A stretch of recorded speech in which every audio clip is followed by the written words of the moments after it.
पाकिस्तान की शान पाकिस्तानी पहलवान रेसलर इनाम बट ने इटली के बाद अब ग्रीस में भी गाड़ दिए झंडे। वर्ल्ड बीच रेसलिंग सीरीज में एक और गोल्ड मेडल कर लिया अपने नाम। गुजरांवाला वाले बड़े आगे आगे जा रहे हैं जी। इस पहलवान के आगे कोई ना ठहर सका। ग्रीस में जारी है इवेंट और यहाँ इनाम बट ने फाइनल में आज़रबाईजान के पहलवान को ज़ेर किया और गोल्ड मेडल हासिल किया। बिल्कुल, उन्होंने सेमीफाइनल में यूक्रेन के रेसलर को चित किया था। इनाम बट रोम में होने वाली वर्ल्ड सीरीज में भी गोल्ड मेडल अब जीत चुके हैं। इनाम बट की फतूहात पर उनके आबाई इलाके में जश्न का समा है। घर वाले, फैंस, इवन हम लोग भी यहाँ पे बैठ के बहुत ज़्यादा खुश हैं कि भाई पाकिस्तान का नाम रोशन हुआ है, पाकिस्तान की शान है इनाम। क्योंकि पाकिस्तान के दूसरे रेसलर की अगर बात करें, जमान अनवर जिन्होंने ब्रॉन्ज मेडल अपने नाम किए हैं, और जनाब यूनान से हमें जो है फ़ख्रे पाकिस्तान इनाम बट और जमान, इन दोनों ने ज्वाइन कर लिया है। और मुझे बस ये हो रहा है कि यार जल्दी से जब वो हमारे यहाँ पर पाकिस्तान आएंगे, हम उन्हें अपने शो में भी बुलाएंगे और हम वो गोल्ड मेडल और बाकी मेडल्स हाथ में पकड़े, हम यही कर सकते हैं, इसी तरह खुश हो सकते हैं। तो जनाब इनाम और जमान, आप दोनों को वेलकम, गुड मॉर्निंग, कैसे हैं आप लोग? जी अल्हम्दुलिल्लाह बहुत अच्छे हैं जी। अल्लाह का खास करम है, अल्लाह ताला ने हमें गोल्ड मेडल से नवाजा है और बहुत शुक्रिया, आपके शो पर आकर बहुत ज़्यादा अच्छा लग रहा है। अच्छा इनाम भाई, ये आपने आदत बना ली है ना फतूहात की, तो कैसा लगता है यार, आप गोल्ड मेडल पे गोल्ड मेडल जीत रहे हैं, इतनी पज़िराई मिलती है।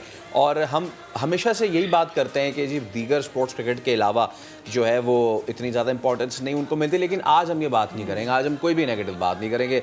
आज हमने बात करनी है तो आपकी और जमान भाई की कि किस तरीके से अदर देन क्रिकेट आप दीगर, क्योंकि आप ही हैं, जब हम कहते हैं ना कि दूसरा स्पोर्ट्स प्रमोट नहीं हो रहा, वो कैसे होगा भाई? वो ऐसे ही होगा जब आप मेहनत करेंगे, जीतेंगे, मेडल लाएंगे, तो बाकी लोग भी आपको देख के जो है वो मोटिवेट होंगे। ऐसा ही है। जी बिल्कुल आप ठीक कह रहे हैं। मेरे ख्याल में जो सबसे जो बड़ी चीज़ है वो ये होती है कि जब भी हम किसी इवेंट के लिए तैयारी करते हैं तो हमारे ज़हन में यही होता है कि हमने पाकिस्तान को रिप्रेजेंट करना है और पाकिस्तान का जो सॉफ्ट इमेज है वो पूरी दुनिया में लेकर जाना है, पाकिस्तान का परचम बुलंद करना है। और फिर जब आप वर्ल्ड लेवल के इवेंट के लिए तैयारी कर रहे होते हैं, जहाँ पर सारी दुनिया से लोग आते हैं, तो ये एक बहुत अच्छा प्लेटफॉर्म होता है जहाँ पर पूरी दुनिया में एक पाकिस्तान का मैसेज जाता है। तो अल्हम्दुलिल्लाह इसके पीछे एक बहुत लंबी चौड़ी जो है ना वो हमारी स्ट्रगल होती है। इवन कि मैंने अगर इस इवेंट की बात करते हैं तो मैंने 45 डेज़ में अपना 16 किलो वज़न भी रिड्यूस किया कि मैं इस इवेंट में अच्छा परफ़ॉर्म कर सकूँ और पाकिस्तान के लिए मेडल जीत सकूँ। तो बहुत अच्छा लगता है जब आप इतनी एफ़र्ट करते हैं और फिर आप गोल्ड मेडल भी जीतते हैं, आपके मुल्क का परचम बुलंद होता है, सारी दुनिया आपके साथ तस्वीर खिंचाने के लिए आपके पीछे-पीछे होती है। तो मैं समझता हूँ कि ये वो चीज़ है जिसके लिए हर पाकिस्तानी की ख्वाहिश होती है और अल्हम्दुलिल्लाह बहुत अच्छा लग रहा है जी कि पाकिस्तान को इस लेवल पे रिप्रेजेंट करते हैं और पाकिस्तान का परचम बुलंद करते हैं। माशाल्लाह। अच्छा ज़मान, आप मुझे बताएं कि ये ब्रॉन्ज मेडल तक का सफ़र आपका कैसा रहा? क्या-क्या चैलेंजेस थे, मुश्किलात थी? और ज़ाहिर सी बात है जहाँ-जहाँ अच्छे कमेंट्स आपको मिलते हैं वहाँ नेगेटिव कमेंट्स भी आपको मिलते हैं। हाँ जी अल्हम्दुलिल्लाह, ये सफ़र बहुत मुश्किल था और कुछ मेरा कंपटीशन भी पहला था बीच के ऊपर, तो अल्हम्दुलिल्लाह अल्लाह ने बड़ी इज़्ज़त दी है और मैं इंशाअल्लाह ताला इस मेहनत को कंटिन्यूस करूँगा और इस ब्रोंज को गोल्ड में चेंज करने की कोशिश करूँगा इंशाअल्लाह। अच्छा जमान भाई, ये बताएं कि देखें वक्त बदल रहा है और इसके साथ साथ जो है वो पहलवानी भी बदल रही है। अब के मुकाबलों में और पहले के मुकाबलों में क्या फ़र्क है?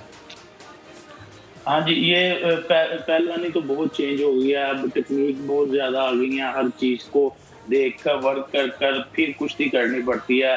अब एक रेसलर के साथ फाइट थी मेरी, तो मैं उसकी 3-4 कुश्तियाँ देख कर गया हूँ कि ये इस तरह का पकड़ता है, मैंने इसको किस तरह पकड़ना है। तो ये बहुत जदीद काम हो गया, अब इसको बड़ी समझदारी और देख बूझ कर करना पड़ता है। ये कुश्ती वाला काम जो है ना, ये भी बहुत अब टेक्निक के ऊपर हो गया। अच्छा ज़मान, एक सवाल जो आपसे भी मैं पूछूंगी और इनाम से भी पूछूंगी, लेकिन जवाब पहले ज़मान आप दीजिएगा कि फ़िटनेस का बड़ा ख्याल रखना पड़ता है। बार बार अखाड़े में उतरना, बार बार सामने जो आपका मुखालिफ है उसको चित करने की एक हिम्मत और लगन अपने अंदर होना, तो ये जो फ़िटनेस को बिल्कुल मेंटेन रखना, उसको मद्देनज़र रखना, मरकज़ निगाह रखना, ये ज़रूरी है। इसके लिए क्या क्या करना पड़ता है? कौन कौन से पापड़ बेलने पड़ते हैं? हाँ जी, इसके लिए बहुत ज़्यादा मेहनत करनी पड़ती है। हम सुबह 3-4 घंटे का सेशन सुबह करते हैं और रात को भी सेम इस तरह का ही कि अपनी फिटनेस ठीक रहे। और उसके बाद डाइट का बहुत ज़्यादा ख्याल करना पड़ता है कि कौन सी चीज़ आपको सूट करती है, कौन सी नहीं, और इस हिसाब से फिर मैनेज करना पड़ता है। ठीक। और इनाम, मैं यही आपसे सवाल करना चाहूँगी कि फ़िटनेस को मेंटेन रखना, इसके लिए क्या क्या ज़रूरी है, आपकी रूटीन क्या रही? क्योंकि यकीनन जब आपने एक हदफ सेट किया हो ना, गोल आपने अचीव और करना गोल्ड मेडल का। खास तौर पे जो इनाम भाई आपने कहा ना 45 दिनों में आपने किया 16 किलो कम। यार आप या तो अभी मुझे बता दें या जब ख़त्म हो जाए ना इंटरव्यू तो उसके बाद मुझे आपने एक पर्सनल मैसेज ज़रूर करना है, डाइट प्लान भी और एक्सरसाइज भी प्लीज़। जी जी बिल्कुल, ये आप इसी चीज़ से हिसाब लगा लें कि मैंने जो है ना अपना 16 किलो वज़न कम किया और सिर्फ 1.5 महीने के अरसे में। और सिर्फ ये वज़न कम नहीं करना होता, आपको अपने वज़न कम करने के साथ-साथ आपकी जो स्पीड है वो भी ज़्यादा होनी चाहिए, आपकी फुर्ती ज़्यादा होनी चाहिए, आपकी जो पावर है वो कम नहीं होनी चाहिए। तो ये इन चीज़ों को मेंटेन रखना जो है वो सबसे बड़ा चैलेंज होता है, क्योंकि अगर मैं इस इवेंट की बात करता हूँ तो मैंने 5 मुकाबले इस इवेंट में मुझे खेलना पड़े 2 दिन के अंदर और 3 मुकाबले तो मेरा जो है वो सिर्फ 2 घंटे के अंदर हुए। तो सिर्फ वेट नहीं कम करना, आपने वेट को मैनेज करना है, आपने क्योंकि उसके बाद इवेंट खेलने हैं। तो हमारी जो डेली रूटीन है वो आप ये देख लें कि हम तकरीबन 7 घंटे डेली प्रैक्टिस करते थे, जिसमें 2 घंटे हमारा मॉर्निंग सेशन होता था जिसमें हम रनिंग वगैरह करते थे, मुख्तलिफ ड्रिल्स करते थे, अपने वेट को मेंटेन करते थे। और उसके बाद हमारा फिर टेक्निकल सेशन एक होता है जिसमें हमने अपने मुखालिफ पहलवान को उठा के गिराना होता है और मुख्तलिफ टेक्निक्स लगानी होती हैं। तो उसके बाद फिर 2 घंटे का हमारा रात को जिम सेशन होता था जिसमें हमने अपनी पावर ट्रेनिंग पर काम करना होता था। तो ये एक पूरी एक साइंस बन गई है, 7 घंटे आपने प्रैक्टिस करनी है। और उसके बाद फिर जो एक वो आपने ट्रेडिशनल स्टाइल देखा होगा जी, सुना होगा जी, पहलवान बहुत ज़्यादा खाते हैं, पूरा-पूरा बकरा खाते हैं। तो वो भी अब आपको बिल्कुल हमने चेंज किया क्योंकि हमने अब वेट रिड्यूस करना है। तो इस वजह से अब हमने जो है ना वो बहुत ज़्यादा भारी भरकम चीज़ें नहीं खाई, बहुत सी लीन डाइट हमने इस्तेमाल की, जूस वगैरह पिए। इवन के मैंने गोल्ड मेडल जीतने के बाद तकरीबन 2 माह के अरसे के बाद मैंने पेट भर के खाना खाया। तो ये बहुत बड़ी मतलब ना आपको बहुत बड़ी एक कुर्बानी है स्ट्रगल से भाई। गुजरना पड़ता है। तो आप ये देखें कि इवन के ईद भी आ गई इस दौरान, तो ईद पे भी मैंने खाना नहीं खाया क्योंकि मैं पाकिस्तान के लिए खेलने जा रहा था, मैं अपने वेट को मेंटेन कर रहा था। वेट को मेंटेन करना, ना आपने बर्गर्स खाने हैं ना पिज्ज़ा खाना है, ऐसी कोई फरमाइश भी नहीं करनी आपने। सुन ले, वैसे अभी आप डाइट प्लान नाम से मांगते हैं, मैंने वही बैठे-बैठे भी बता दिया। और हमेशा से भी कहते हैं कल से। कल से। अच्छा, तो इनाम लास्ट में आपसे पूछूंगी कि ये जो मेडल आपके सीने पे सजा है ये आप किसके नाम करेंगे? क्योंकि हमेशा ऐसा होता है ना कि फैमिली बड़ी सपोर्टिव होती है, तभी आप कोई ना कोई मैदान जो है वो मारते हैं मैदान। जी बिल्कुल, आप बिल्कुल ठीक कह रही हैं। एक्चुअली ये एक गोल्ड मेडल तो नज़र आ रहा है, लेकिन ये एक पूरा एक टीम वर्क है। इसके पीछे आप ये देखें कि आपको नज़र आएगा कि हम जब पाकिस्तान से निकलते हैं या पाकिस्तान में इवन हम ट्रेनिंग कर रहे होते हैं, तो हमें पाकिस्तान वापडा सपोर्ट कर रहा होता है। वो हम क्योंकि वापडा के एम्प्लॉइज़ हैं। उसके बाद हमें पाकिस्तान रेसलिंग फेडरेशन सपोर्ट कर रही होती है, जो हमारे खिलाड़ियों का कैंप अरेंज करती है, और पाकिस्तान के जो अच्छे-अच्छे खिलाड़ी हैं, उनको मदऊ किया जाता है। उनके सारे एक्सपेंसेस जो है वो पाकिस्तान रेसलिंग फेडरेशन बियर करती है।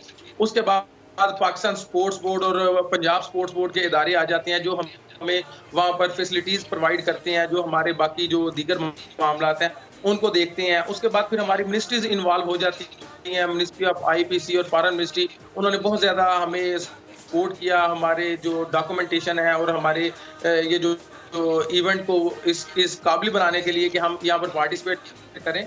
उसके बाद पाकिस्तान ओलंपिक एसोसिएशन का बहुत बड़ा किरदार आ जाता है, वो हमारी एंट्रीज को बेचता है, उन चीज़ों को सबको मैनेज करता है। तो मैं समझता हूँ कि ये जितने हमारे स्पोर्ट्स के इदारे हैं, सारे अपनी अपनी जगह पर बहुत अच्छा काम कर रहे हैं। ये सब जब मिलते हैं तो फिर जाकर हम कोई गोल्ड मेडल जीतते बिल्कुल हैं, एक कंबाइंड एफर्ट, बिल्कुल कंबाइंड एफर्ट होता है, और कंबाइंड एफर्ट के साथ ही जो है बहुत बड़ा एक कंट्रीब्यूशन होता है।